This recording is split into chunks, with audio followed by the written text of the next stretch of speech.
안녕하세요. 오늘도 사연살롱을 찾아주셔서 감사합니다. 서울에 살고 있는 20대 후반 직장인이에요. 얼마 전에 저희 엄마 칠순잔치가 있었어요. 제가 늦둥이라서 친구들 부모님에 비해 저희 엄마 연세가 많으시거든요. 철없던 시절엔 그게 정말 싫었어요. 초등학생 때 엄마 손을 잡고 밖에 나가면 사람들이 다들 할머니와 손녀로 봤거든요. 게다가 제가 유목녀라서 아빠가 없다는 것도 어린 마음에 상처가 되었죠. 그래서 저희 언니랑 오빠들이 철부지 동생 달래느라 고생이 많았어요. 남편도 없이 애들 넷을 키웠던 엄마는 남대문 시장에 있는 국수집을 하셨어요. 엄마 가게는 따로 점포를 두고 장사하는 곳은 아니었어요. 좁은 시장양 옆으로 가판에서 국수를 파는 집들이 늘어서 있었는데 그중 한 곳이었어요. 남대문 시장이 번성했을 때는 새벽에 물건을 하러 오는 도매 상인들과 지게로 짐을 나르는 인부들, 그리고 사입을 전문으로 하는 사람들이 주 고객이었어요. 남들은 잠든 시간에 바쁘게 움직이는 사람들이라 빨리 먹고 자리를 비켜주기 때문에 회전율이 높아서 매상이 높은 편이었죠. 하지만 장사가 잘 된다는 건 그 일을 하는 사람들에게는 노동의 강도가 높다는 얘기기도 하잖아요. 그래서인지 제 기억 속 엄마는 늘 아유 죽겠다 는 말을 숨쉬는 것처럼 달고 살았어요. 그렇게 국수를 팔아 번 돈으로 우리 사남매를 대학 공부까지 시켰으니 같은 여자로서 정말 대단한 분이라고 생각해요. 하지만 엄마의 이런 헌신에도 불구하고 저는 늘 불만이 많았어요. 할머니처럼 늙은 엄마, 얼굴도 본 적 없는 아빠, 다른 집 엄마들처럼 살갑지도 않고 함께 놀아주지도 않았다는 게 이유였죠. 엄마의 빈자리는 늘 언니가 채워주었어요. 저는 유치원도 언니 손을 잡고 등하원을 했고 유치원 행사 때도 언니가 엄마 대신 와주곤 했거든요. 제가 초등학교에 입학한 후에도 사정은 달라지지 않았어요. 입학식도 언니랑 함께였으니까요. 초등학교 저학년 때 운동회에는 부모님이 함께 참여해야 했는데 아빠가 없는 저를 위해 제 형부가 대신 와서 함께 달리기를 해주었어요. 친구들 아빠들보다 훨씬 젊고 키도 크고 잘생겨서 애들 앞에서 으쓱했던 기억이 있네요. 그땐 어린 마음에 언니가 내 엄마고 형부가 내 아빠였으면 좋겠다는 생각을 했어요. 참 철없는 아이였죠.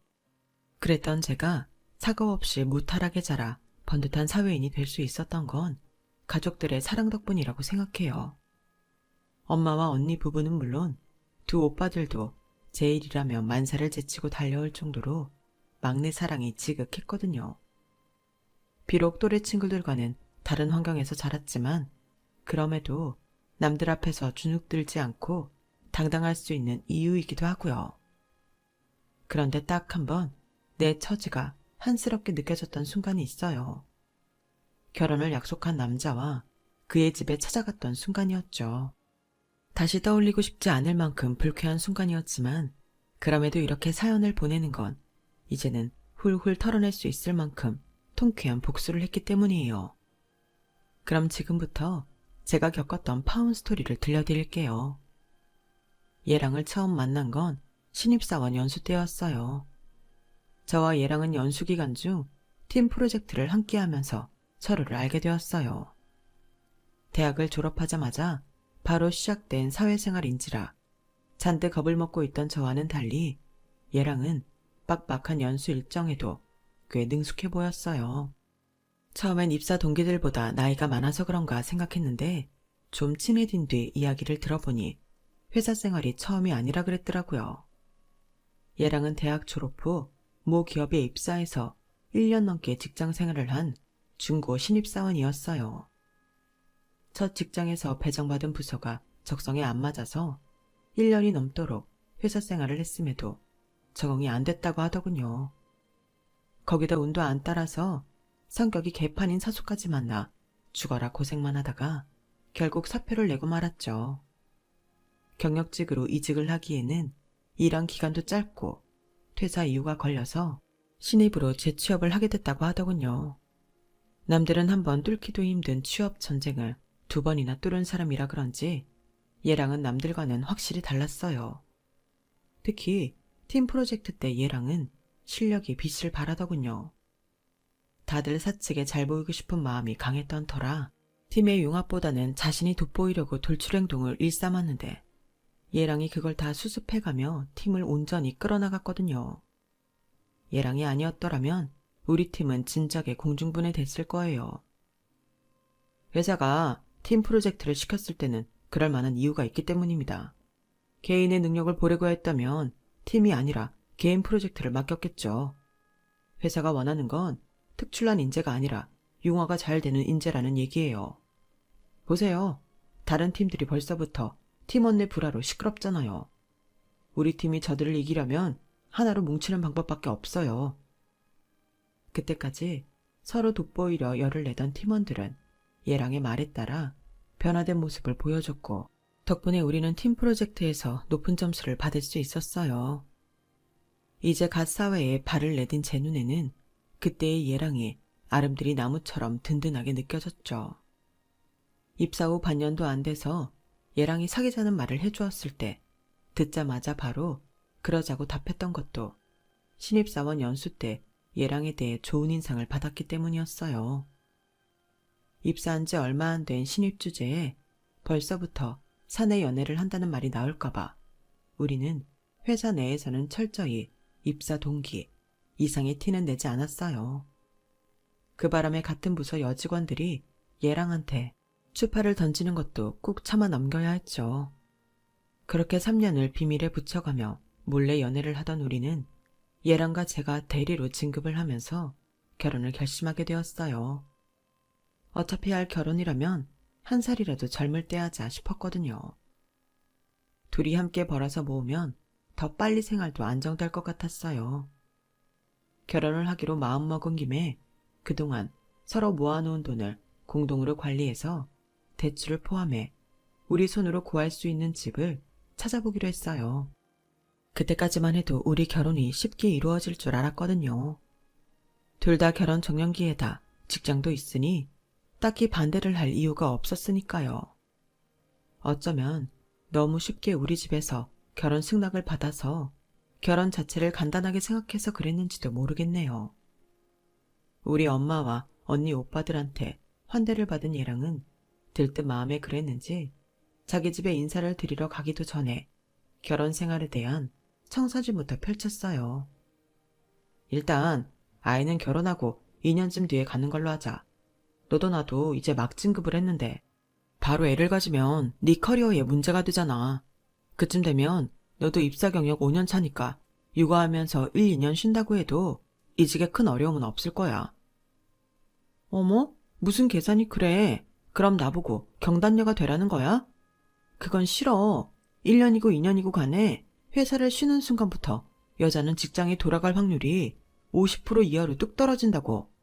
출산이랑 육아로 업무 공백도 있는 데다 30이 넘은 유부녀 사원을 어느 회사에서 반기겠어? 다니던 회사에서도 나가라고 할 판인데. 난 육아휴직 3개월 끝나면 바로 복귀할 거야. 그렇게 애 육아가 걱정되면 자기가 1년 쉬면서 육아해. 요즘은 아빠들도 육아휴직 많이 신청한다더라. 아직 일어나지도 않은 일을 가지고 설레발을 치며 옥신각신했던 우리는 예비시댁에 인사를 드리러 갔다가 생각지도 않던 암추를 만나고 말았어요. 얘랑을 통해서 자기 집에서도 결혼을 반긴다는 얘기를 들었던과는 달리 그날 예비 시부모님의 행동은 어떻게든 결혼을 반대하려는 걸로만 보였거든요. 평소 온화하고 합리적인 분이시라던 아버님은 제가 자리에 앉자마자 제 가슴에 비수를 꼽으셨어요. 듣자하니 유복녀라고 하던데 자라면서 많이 힘들었겠네요. 꼭 그렇지는 않아요. 제가 언니 오빠들이랑 나이 차이가 많이 나는데요. 그래서 형부가 아버지 빈자리를 대신해 주셨거든요. 오빠들도 마찬가지고요. 제 딴에는 무난하게 대답을 잘했다 생각했는데 아버님이 인상을 쓰시며 그러시는 거예요. 내 말을 잘 못 알아듣는 모양인데 난 지금 그쪽 형부나 오빠들이 부친의 부재를 메꿔왔다는 게 궁금한 게 아니에요. 그게 흠이 될 수 있다는 걸 말하는 거지. 지금 이 자리가 입사 면접 자리는 아니잖아요. 난 고난을 잘 극복해왔다는 식의 자기 피아를 듣고 싶은 게 아니라 그쪽 집안이 과연 우리 집과 사돈이 될 만한 집안인지 그걸 따져보려는 거니까요. 한 집안의 며느리가 되겠다고 왔으면서 자신의 흠이 결혼의 걸림돌이 될 거라는 생각을 안 해본 건가요? 순간 머리가 띵해졌어요. 아버님 말씀대로라면 제 의지나 노력에 상관없이 유복녀라는 사실만으로도 저는 이미 커다란 핸디캡을 안고 시작하게 된 거니까요. 그 순간 어린 시절 아빠의 부재로 친구들한테 놀림을 받았던 일과 친구 엄마들이 저를 바라보던 냉소적인 눈빛이 되살아나기 시작했어요. 형부와 오빠들 덕분에 아빠의 빈자리는 채울 수 있었지만 그렇다고 빈틈이 없었던 건 아니니까요. 나이를 먹어감에 따라 잊어왔던 서늘한 차별과 냉소가 하필 이 순간 제 앞에 떡 버티고 서 있을 줄은 몰랐기에 그 충격이 더했어요. 제가 평소와 달리 아무 말도 못하고 고개를 떨구고 있자 예랑이 나서서 제 편을 들어주었어요. 아버지, 결혼은 우리 두 사람이 하는 거예요. 아버지나 돌아가신 장인어른이 하는 게 아니라고요. 제가 한두 살 먹은 아이도 아니고 내 미래를 같이 할 여자를 외모만 보고 대충 골랐겠어요. 누구보다 깐깐하게 고르고 고른 사람이에요. 어떤 면에서는 저보다 더 나은 사람이기도 하다고요. 그러자 어머님이 끼어들어 한마디 하셨어요. 수십 년을 한 입을 덮고 산 부부 속도 모르는 판에 몇 년 사귄 걸로 어떻게 사람 됨됨이를 속속들이 하니? 엄마, 그래도 이건 아니죠. 사람을 면전에 두고 이러시면 어떡해요? 모르는 소리 마라. 당장 쓴소리가 살아가는데 오히려 도움이 되는 법이니까. 다른 것도 아니고 집안에 사람을 들이는 중차대한 일이야. 겪어보고 드릴 수 있는 것도 아닌데 그럼 뭘 보고 판단하라는 거야. 달래 사람들이 자식 혼사 앞두고 상대 집안 형편이나 부모 직업 따지는 줄 아니? 뭣도 모르면서 아버지 말에 토를 달고 그래. 오늘만 해도 봐라. 평소 네가 네 아버지 말에 토 달고 달라든 적 있었니? 얘가 우리 집에 오지 않았으면 평생 가도 이런 일 없었을 거다. 이게 다 얘가 우리 집이랑은 연이 아니라는 증거야. 네가 지금은 눈앞의 목표가 결혼이다 보니 우리 허락받는 거에만 혈안이 돼 있나 본데 그러면 안 된다. 결혼이 그렇게 쉬운 일이 아니야. 일단 머리 좀 식히고 네 결혼은 천천히 생각해보자. 예비 시부모님은 처음부터 저를 며느리로 받아들일 마음이 없던 모양인지 물 한 잔 안 내주고 저를 돌려보내셨어요. 이제 결혼식장 문만 열고 들어가면 되는 줄 알았던 우리 두 사람은 생각지 못한 예비 시부모님의 반대에 망연자실할 수밖에 없었죠. 우리 집에서 그랬던 것처럼 시댁에서도 환영을 받을 줄 알았던 저로서는 충격이 아닐 수 없었어요. 예비 시댁에 인사를 드리고 온 이후 저는 조금씩 자신감을 잃어갔어요. 그동안 부족한 거 없이 살았기에 내가 유복녀라는 사실이 크게 느껴지지 않았는데 30을 앞둔 나이가 돼서야 아빠가 없다는 게 이렇게 서럽고 창피한 일이라는 걸 깨달은 탓이었죠. 문제는 앞으로 내가 누군가와 결혼을 하게 되든 이와 같은 상황을 겪지 않을 거라는 확신이 없다는 거였어요. 이런 제 상황도 모르고 엄마는 제 결혼을 앞두고 가게 일을 그만두시겠다며 결혼식 올리기 전에 여행이라도 떠나자고 하시더라고요. 엄마도 이제 남들처럼 여행도 다니고 맛있는 것도 먹으러 다니면서 여생을 즐기고 싶어. 내가 살면 얼마나 살겠니? 사는 동안 재미지고 좋은 거 다 하고 죽어야지. TV에서 보니까 스위스가 그렇게 멋지던데 수진이 너 결혼하기 전에 엄마랑 스위스 여행 안 갈래? 엄마는 뭐가 그리 좋은지 평소 하지도 않던 해외여행까지 가자고 조르더군요. 그런 엄마를 보니 나도 모르게 심술이 났어요. 난 지금 아빠 없이 자란 유복녀라는 이유만으로 평생 겪어보지 못한 수모를 당하고 있는데 엄마는 그런 내 속도 모르고 마냥 들떠있으니 말이에요. 엄마는 뭐가 그렇게 좋아서 신이 난 거야? 나 떠나보낼 거 생각하니까 그렇게 좋아 죽겠어. 내가 지금 한가하게 엄마랑 여행이나 다닐 처진 줄 알아? 어떻게 엄마라는 사람이 자기 기분밖에 생각 안 해. 내가 누구 때문에 이런 꼴을 당하는지 알지도 못하면서. 제 눈에서 그동안 꾹꾹 참았던 눈물이 터지자 엄마는 무척 당황하셨어요. 수진아, 너 무슨 일 있었니? 회사에서 일이 있었던 거니 아니면 네 시댁 어른들이 뭐라고 하셨어? 울지만 말고 말 좀 해봐. 한참을 꺽꺽대며 울던 저는 엄마한테 그날 예비시댁에서 있었던 일을 모두 털어놓았어요. 그러자 엄마 표정이 굳어버리더군요. 저는 그 표정이 어떤 건지 잘 알아요. 저희 엄마는 눈물을 참을 때 그런 표정을 지으신다는 걸요. 엄마는 아무 말 없이 자리에서 일어나셨어요. 그리고는 안방으로 들어가 일찍 잠이 드셨죠. 다음 날 제가 출근을 하는데도 엄마는 방에서 나오지 않으셨어요. 그게 내심 마음에 걸려서 출근길에 언니한테 전화를 했어요. 언니, 오늘 시간 되면 엄마한테 좀 가봐. 내가 엄마한테 그런 말을 하는 게 아니었는데 나 때문에 엄마가 많이 속상한가 봐. 무슨 일이 있었냐고 묻는 언니의 물음에 할 수 없이 그간의 일을 언니한테 말했어요. 그러자 언니는 다른 말 없이 알겠다며 낮에 엄마한테 들르겠다고 하더군요. 회사에서 업무를 보는 내내 제 마음은 엄마한테 가 있었어요. 따지고 보면 아빠가 일찍 돌아가신 건 엄마 잘못도 아닌데 오히려 아빠를 대신해 생계를 꾸리시느라 고생한 건 엄마인데 내가 그러면 안 되는 거였다는 자책에 마음이 무겁더라고요. 얘랑은 얘랑대로 제 눈치가 보였는지 옆에서 저를 풀어주려 노력을 하더라고요. 솔직히 그때는 얘랑이 하는 말이 귀에 들어오지 않았어요. 그래서 건성으로 대답만 했는데 그게 문제가 될 줄은 몰랐죠. 며칠 뒤 주말, 저 때문에 속이 상한 엄마 마음을 풀어주려고 언니네 내외와 함께 엄마를 모시고 양평 두물머리로 드라이브를 가기로 한 참이었어요. 막 준비를 마치고 차에 오르려는데 얘랑이 전화를 했더라고요. 수진아, 약속 시간 1시간만 늦추면 안 될까? 엄마 가게 알바생이 가게 열쇠를 잃어버려서 가게 문을 열어주고 가야 할 것 같아서 말이야. 그게 무슨 소리야? 우리 오늘 만나기로 했었어? 야, 내가 분명히 말했잖아. 오늘 엄마 모시고 강촌으로 드라이브 가자고. 너도 알겠다고 해놓고선 이제 와서 이러면 어떡해? 너 진짜 우리 엄마한테 점수 딸 생각조차 없는 거야? 그러고 보니 며칠 전 엄마 일로 정신이 없을 때 얘랑이 옆에서 뭔가를 물었던 게 떠올랐어요. 그저 형식적으로 하고 대답을 했었는데 그게 드라이브 가자는 얘기였던 모양이에요. 아니야, 자기 놀래켜주려고 장난친 거야. 나 준비 다 됐으니까 시간 맞춰서 약속 장소로 갈게. 아무 일 없다는 듯 전화를 끊고 엄마랑 언니 내외한테 일이 생겨서 양평에 못 가겠다고 말하고 차에서 내렸어요. 그리고는 다시 집으로 들어가 옷을 갈아입고 약속 장소로 달려갔죠. 예비 시어머니가 좋아하는 가수가 강촌 라이브 카페에서 공연을 한다고 해서 근처 식당에서 점심을 먹고 라이브 카페로 향했어요. 마침 손님이 별로 없어서 그랬는지 그 가수분이 사진도 같이 찍어주셔서 어머님은 기분이 많이 좋아 보이시더군요.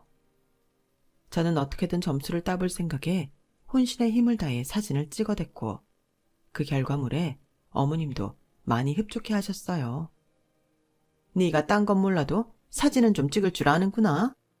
에이, 이게 사진 찍는 기술 때문인가요? 어머님 이모가 워낙 특출나셔서 그런 거죠. 솔직히 실제 어머님 모습에 반도 안 담긴걸요. 어머머, 얘 말하는 것 좀 봐. 너 사회생활 잘하겠다, 얘. 어머님은 제 립서비스에 입에서 웃음이 떠나지 않았어요. 그리고는 헤어질 때쯤 제게 그러시더라고요. 오늘 보니 네가 성격도 싹싹하고 어른 위할 줄도 아는 게 며느리 자리로 그리 나쁘지만은 않은 것 같구나. 재우한테 얘기해놨으니까 둘이 상의해서 결혼 준비 시작해라. 우리 바깥 양반은 내가 어떻게든 마음 돌려볼 테니까. 어머님 감사합니다. 제가 앞으로도 잘할게요. 그때는 얘랑한테 무슨 얘기를 해놨다는 건지도 모른 채 결혼을 허락해 주셨다는 사실에 감격해 들떠 있었어요. 그리고 다음날 오후 회사에서 얘랑과 점심을 먹으면서 듣게 된 말에 저는 할 말을 잃고 말았어요. 우리 막내가 사고를 쳐서 그거 수습하느라 돈이 많이 들어가게 됐나 봐.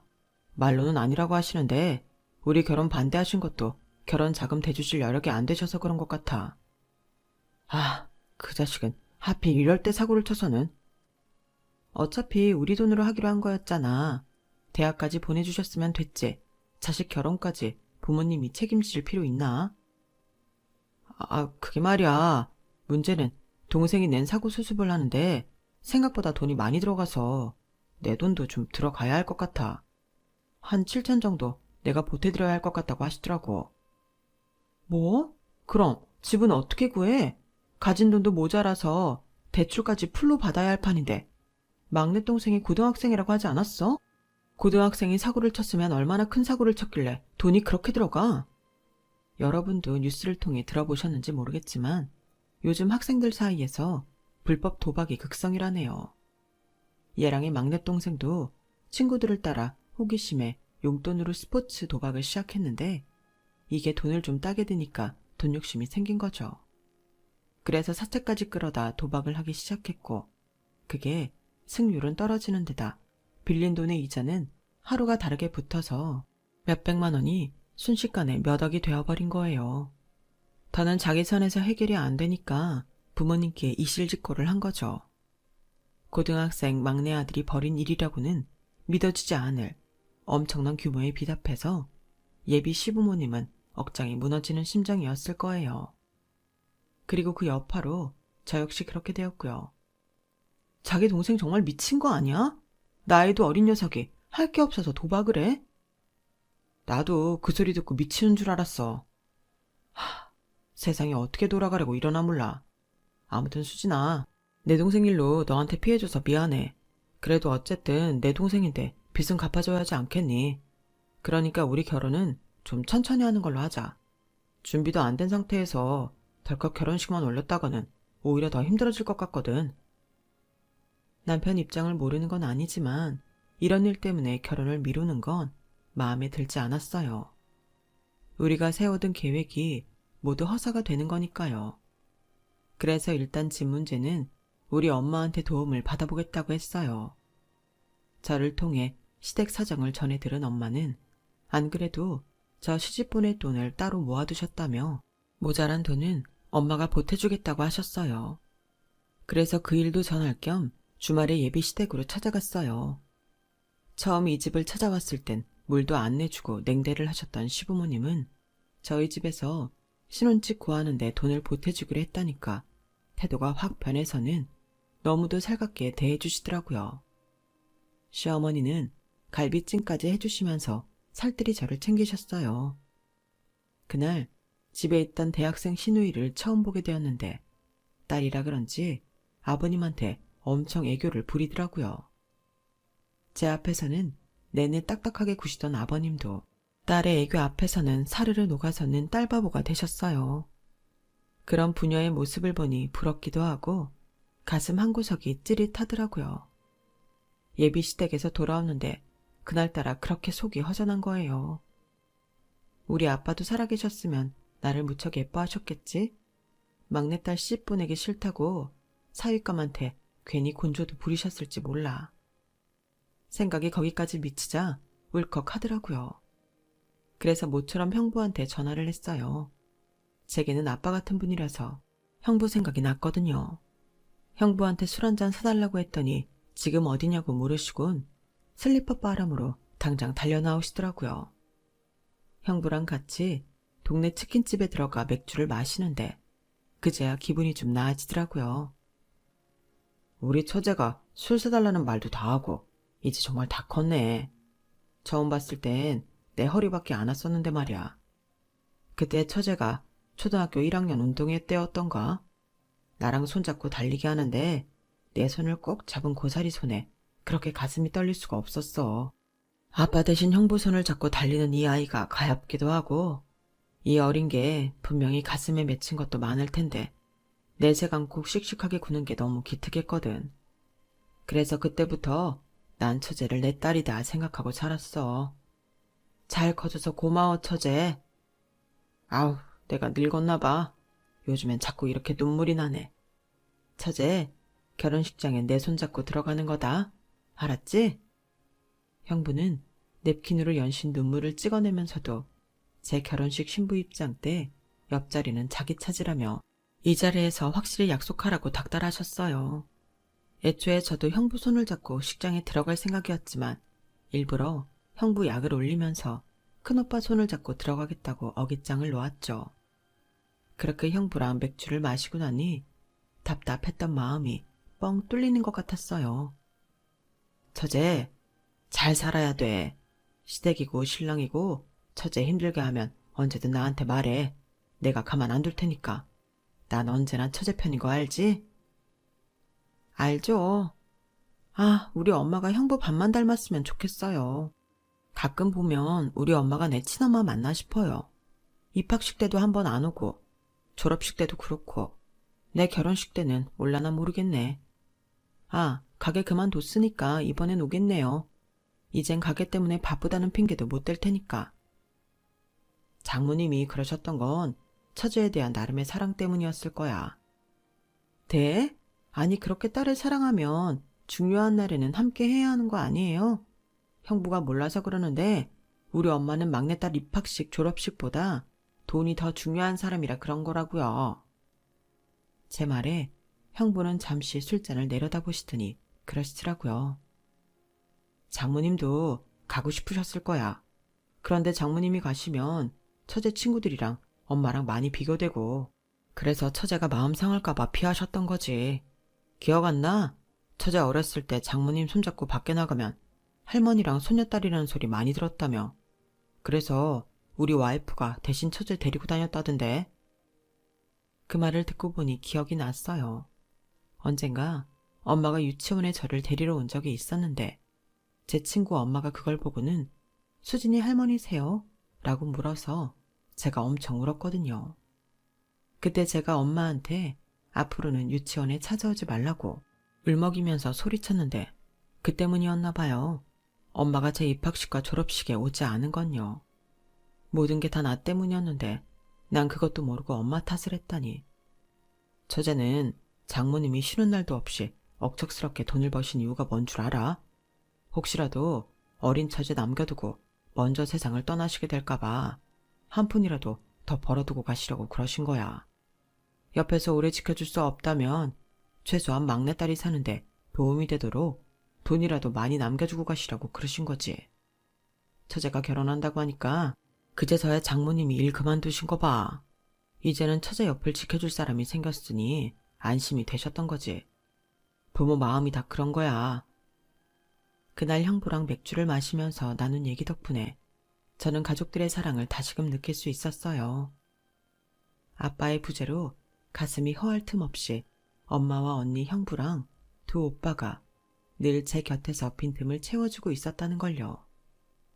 그걸 깨닫고 보니 그동안 잔뜩 굽어져 있던 어깨가 활짝 펴지는 기분이 들었어요. 그래서 예비 시부모님 앞에서도 더는 주눅든 채 저 자세로 굴지 말아야겠다는 다짐을 하게 되었고요.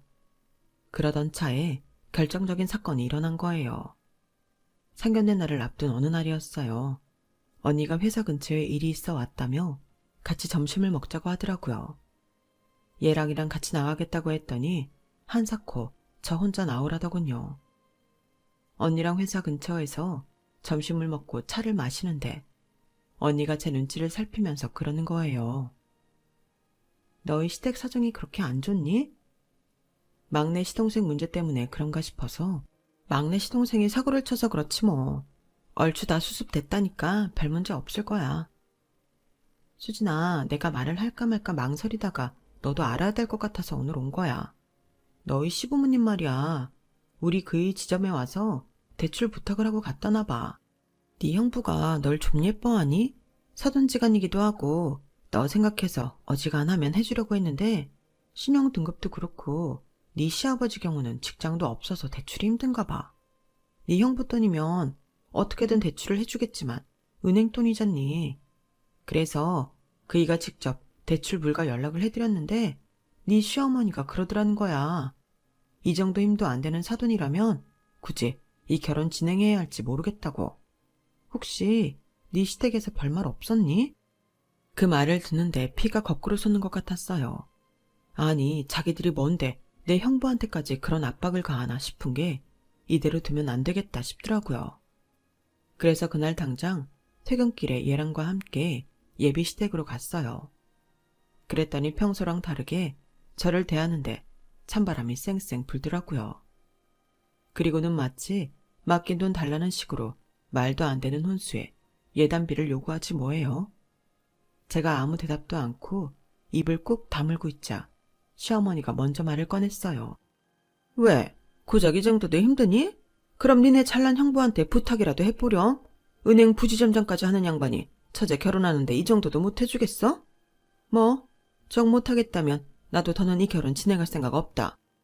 엄마, 그게 무슨 소리야. 상견례가 코앞인데. 수진아, 어지간하면 맞춰드리자. 어차피 혼수야 우리가 살면서 쓰는 거고 예단비는 반은 다시 돌려받는 돈이니까. 그러자 어머님이 버럭 소리치셨어요. 누구 마음대로 돌려줘? 주고 말고는 우리가 정하는 거야. 탐탁치 않은 며느리 받아주는 것만도 감지덕지지. 여기서 더 뭘 바라는 거냐? 우린 예단비 돌려줄 생각 없으니 그렇게 알아라. 안 그래도 이 결혼에 대해 회의를 느끼던 저는 어머님의 염치 없는 행동에 결단을 내릴 수 있었어요. 그래서 홀가분한 마음으로 말씀드렸죠. 네, 알겠습니다. 그래? 그럼 예단비는 언제쯤 보내줄 거니? 가능하다면 좀 빨리 보내줬으면 좋겠는데 말이다. 그건 안 되겠네요. 저는 예단비 안 드릴 거거든요. 뭐? 예단비를 안 주겠다니 너 정말 파혼이라도 당하고 싶은 거냐? 아니요, 파혼은 안 당할 거예요. 제가 먼저 파혼을 할 거니까요. 어머님, 사람이 염치라는 게 있어야 인간 대접도 받고 어른 대접도 받는 거라고 생각해요. 아들 팔아서 떼돈 벌 생각이셨어요? 그러지 않고서야 신혼집에 억대 혼수에 억대 예단비까지. 이건 말이 안 되죠. 제가 뭐가 부축해서 이런 돈을 싸매고 이 집에 시집을 와야 돼요. 이 집이 뭐 그리 잘난 집구석이라고. 어머님은 곧 신용불량자 될 상황이고 아버님은 직업도 없으시고 막내 아들은 18살밖에 안 된 놈이 불법 도박 중독자고.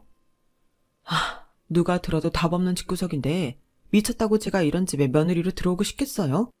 그런데도 정신 못 차리고 내 형부 찾아가 가당치도 않은 대출 요구나 하고 이젠 돈까지 구걸하니 저라고 뵐 수 있나요?